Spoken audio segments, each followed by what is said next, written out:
has been erased from its watery grave. By virtue of the powers vested in me by the Constitution and by law, I have to declare martial law in the Mindanao Group of Islands for a period that exceeding 60 days, effective as of May 23, 2017. Nagkasagupa sa Marawi City ang mga sundalo at mga hinihinalang miyembro ng Maute Group. Nagkasagupa ang tropa ng militar at Maute Group sa Marawi City. Nandoon na sila nakapusto na sila bago tayo pumasok.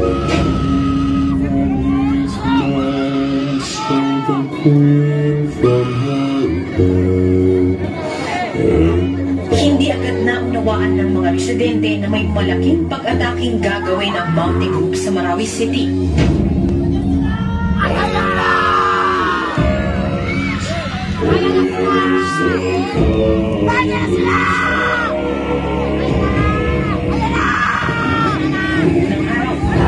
Ang ilang residente nakatitig lang sa mga lalaking nakaitim. Ang iba, sige lang sa pagbiyahe. I am ordering you to crash. Walang pistol.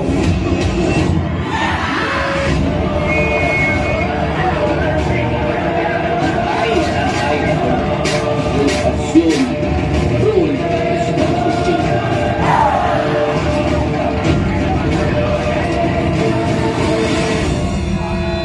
Anak, babalik na si Papa sa Marawi.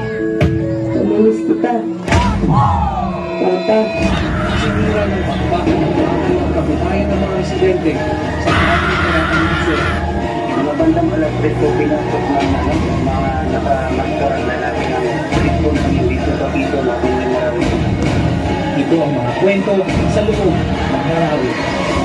Mindanao marahil ang pinakamatagal na gera sa Pilipinas sa kasaysayan sa loob ng isang lungsod. Masasaksihan natin ang malapitan ng mga kailangan ng ating mga sundan. Mga teroristang brown at umabangin.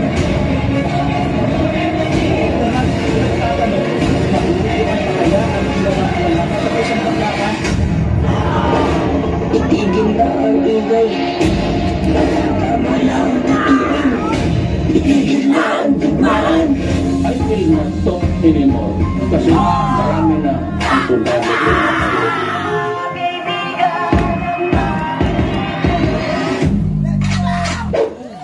Tayo'y mga Pinoy, tayo'y hindi gano, huwag kang mahiya kung ang ilong.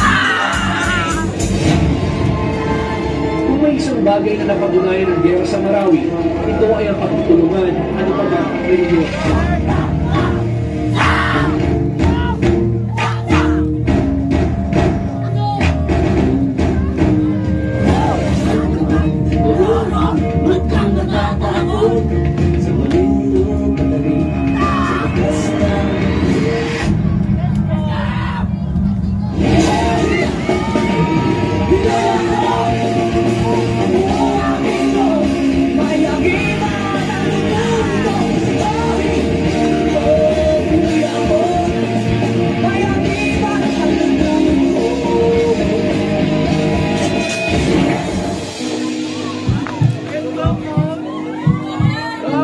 Papa, sinulat ko to para sabihin, bukas po ay makakagraduate na po ako.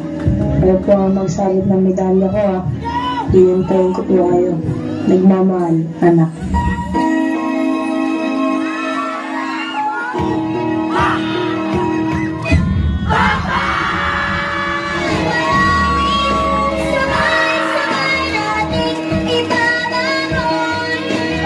Bumangon ka pa. Sabi mo maglalaro pa tayo.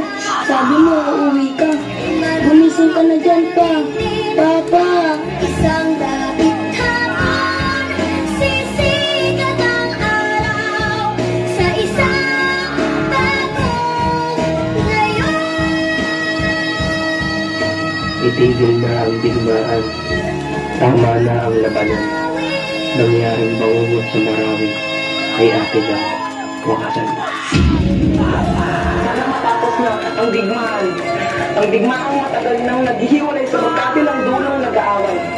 Dahil kahit anong gawin mo, rebelde ka man o sundalo, kapwa Pilipino pa rin ang kalaban mo.